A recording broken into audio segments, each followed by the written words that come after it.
Alright, so a quick overview of the assembly of the SillyMaxx. You got your pump handle here. There's two little pins that you push in. Let me get a screwdriver to poke it out. There you go. So you have your two pins of the pump right there. Got two little holes there. You line this up, and then you put in the pins.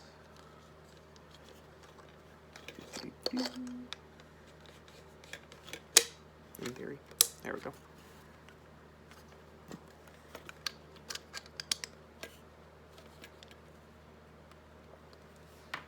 One of these is tighter than the other. There we go. There. Alright. Got your two pins. Go in that. This checkering is so nice. So you got that. Then on this part, these two bits right here, just slide over. Slide over that. You can glue those in place. You don't need to though. You put your, so you disconnect your, actually no, I guess you don't need to disconnect this, never mind. But you plumb up your tank to your thing, to your pump, make sure that it works, which this does. Yep. Then you can push the tank into the front, like that. That goes there. Then you can put your tank, or your pump in. You take off that grip, that stock, I guess. And then you push it in through the back. You want to make sure that the air stem thing is centered at the top. Center top. Might be a tight fit.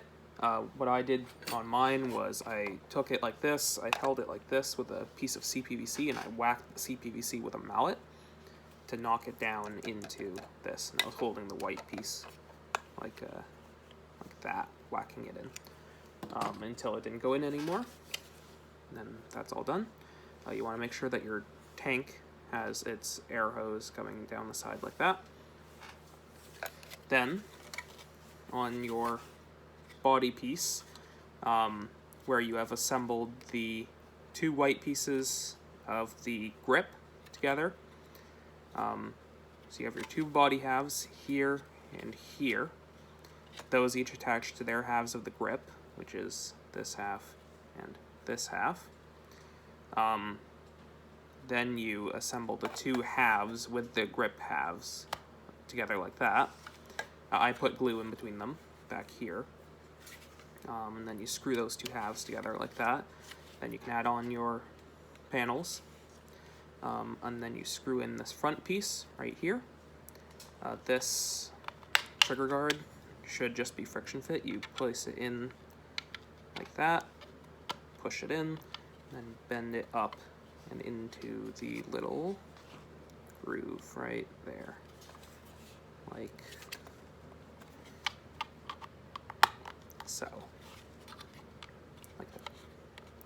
See? Then you take your this top piece right here, of this loop, and then you place it on top, put your screws in 1, 2, 3, 4, 1, 2, 3, 4, 5. I might change the amount of screws before release, but yeah, this is the amount.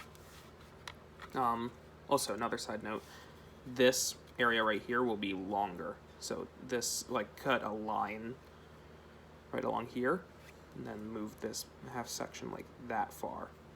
That's what it will be on release, because this is a little bit cramped right here, but I made it good for release. Anyway, take your big piece of the trigger. You also have your smaller other trigger bracket pieces. Take this, stick it in there. That's where that goes.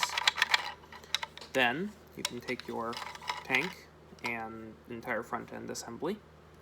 You line up the hose with this slot right here. And it might need a little bit of wiggling. It's going to be a tight fit for the back end of the tank to fit through that this loop, but it will. Then you make sure that the hose, as you're pushing it in, twist it this direction. So twist it this way, towards the little extra space here for this hose bit. So it goes in like that, and then there you go. The little cap here goes into this bit. If it doesn't sit flush, whack in your pump some more. It's not far enough into this front white piece if this doesn't sit flush. If it does sit flush, then you can drive your 2 screws, one there, one there, through into the body piece. And you got your thing done like that. I won't be screwing those in because it takes a little while. It's a pretty awkward screwing position to like do that and do that with your wrist, but I believe in you. You can do it. This is a personal project, so it doesn't have as much polish as my other things because I mainly made this for me. You take your little thingies, put them on here. So this one will sit like that, as you can see. The sloped side faces towards the tank, like that. Then you take your little L, which is this, which I just dropped on the ground. And then you would screw that across this to keep that on place. And then that would let you pull the trigger, like that. Yeah. I don't have the faux tank part done yet, but that you just slide into these little grooves here and here. Just slide it in, and make sure to line up the like little U of hose thing, the pipe, I guess, into that back bit when you slide that in. And I haven't decided yet if I'm adding ammo storage to that tank, but if I do, it will just be like 2 screws in from the top on the ammo connector. 2 screws in through the top. You might want to add glue. If you don't add glue, that's fine. And then you'll be able to switch ammo if you don't glue it in. So, you know, if you put a different barrel on it for not Mega XL, then you could put whatever you want up there. Yeah.